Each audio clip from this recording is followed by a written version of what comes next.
আসসালামু আলাইকুম এভরিওয়ান। তো আজকে বানাবো আমি ছোলা ভুনা। তো চলো ঝটপট রেসিপিটা শেয়ার করা যাক। ফার্স্টেই আমি দিয়ে দিয়েছি লবণ আর পানি। এটা দিয়ে ছোলাগুলোকে আমি সিদ্ধ করে নেব। সিদ্ধ করার জন্য এখানে ৫-৬টা মতো সিটি আমি ব্যবহার করেছিলাম। তারপরে চলো এদিকে আমি ফ্রাইং প্যান চাপিয়ে দিয়েছি। ওপর থেকে দিয়ে দিচ্ছি সরিষার তেল, তারপরে দিয়েছি শুকনো লঙ্কা। এবার শুকনো লঙ্কা পেঁয়াজটাকে আমি একটু ভালো করে ভাজা ভাজা করে নেব। এদিকে দেখো আমার পেঁয়াজ লঙ্কা ভাজা হয়ে গেছে। ওপর থেকে দিয়ে দিয়েছি আমি একটু লবণ। তো আমার পেঁয়াজও ভাজা হয়ে গেছে, তাই ওপর থেকে দিয়ে দিলাম আমি কেটে রাখা আলু।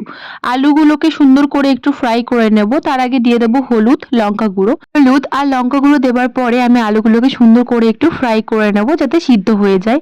এদিকে আমি সুন্দর করে ফ্রাই করে নেওয়ার পর দিয়ে দেবো একটু ঢাকনা।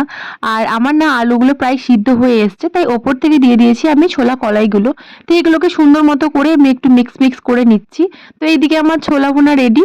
তোমাদের কাছে রেসিপিটা কেমন লাগলো জানিও। টাটা।